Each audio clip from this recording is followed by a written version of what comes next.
You have been in a relationship that was clearly wrong for you. You knew it at month 3. You stayed until month 19. You have kept a friendship that drains you. You knew it was lopsided. You kept it anyway for years. You have stayed in a job that was slowly hollowing you out. In a city that never felt like home. In a dynamic that everyone around you could see was broken. Everyone except somehow you. And the strangest part? You are not weak. You are not naive. You are, in most areas of your life, a perfectly reasonable person. So why, when it comes to the relationships that cost you the most, does the part of your brain that handles quitting seem to have been surgically removed? Because it was. Picture yourself on the African savannah, roughly 150,000 years ago. Not as a tourist, as a small, soft, slow creature without claws, without venom, without the option of being alone. You are standing at the edge of a watering hole. Beside you is a person you do not fully trust. Maybe they take more food than they contribute. Maybe their moods are unpredictable. Maybe the alliance has always been slightly uneven. But they know where the water is in the dry season. They have cousins in the next valley. And if a lion appears right now, and lions appear constantly, they are the difference between surviving tonight and not.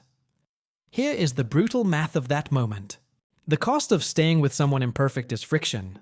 The cost of leaving is possibly death. Your ancestor ran that calculation every single day.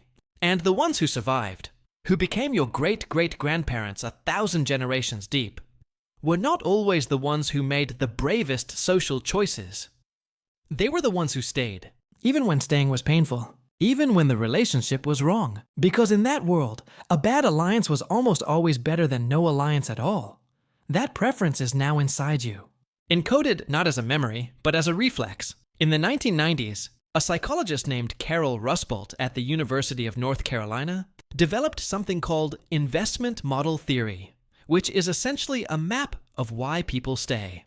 Her research found that commitment to a relationship is not primarily driven by how good the relationship is. It is driven by 3 forces. Satisfaction, yes, but also the perceived quality of your alternatives, and, most powerfully, how much you have already put in. The investments, the years, the shared furniture, the inside jokes, the version of yourself you only exist as with this person. Rusbult called this the investment effect, and what her decades of data showed was something quietly devastating. People often stay not because they want to, but because leaving feels like losing everything they have already spent. Psychologists call this the sunk cost fallacy. The irrational human tendency to pour more into something because of what you have already poured, not because of what it can still give you. Economists know it. Therapists know it. And yet knowing it changes almost nothing, because the instinct runs far deeper than knowledge. Daniel Kahneman, the Nobel laureate who spent his career mapping how human reasoning goes wrong, showed that the pain of losing something is roughly twice as powerful as the pleasure of gaining something equivalent. We are not balanced creatures. We are loss-averse creatures. And an imperfect relationship, threatening to end, looks to the ancient parts of your brain exactly like the threat of losing shelter in a storm. So you do what your ancestors did. You negotiate. You minimize. You find the 3 good things. You tell yourself it will get better. You confuse familiarity with safety, because for 150,000 years, they were the same thing. This is not a character flaw. This is your inheritance. And here is where it becomes strangely personal. The moment you felt the most certain you should leave, and still did not, that was not weakness. That was an evolutionary system doing exactly what it was designed to do. The anxiety you felt at the thought of walking away was not irrational.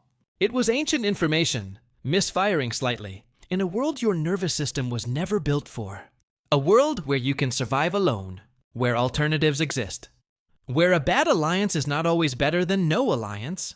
Your brain does not fully know that yet. There is something almost tender about it, if you sit with it long enough.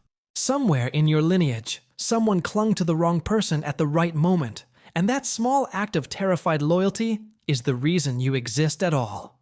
You are here because someone stayed. You carry that staying in you like a fossil, preserved perfectly from a world that no longer exists, in a body that still believes it does. And every time you linger longer than you should, in a room, in a relationship, in a life that has stopped fitting, you are not failing to move forward. You are doing something much older than that. You are surviving.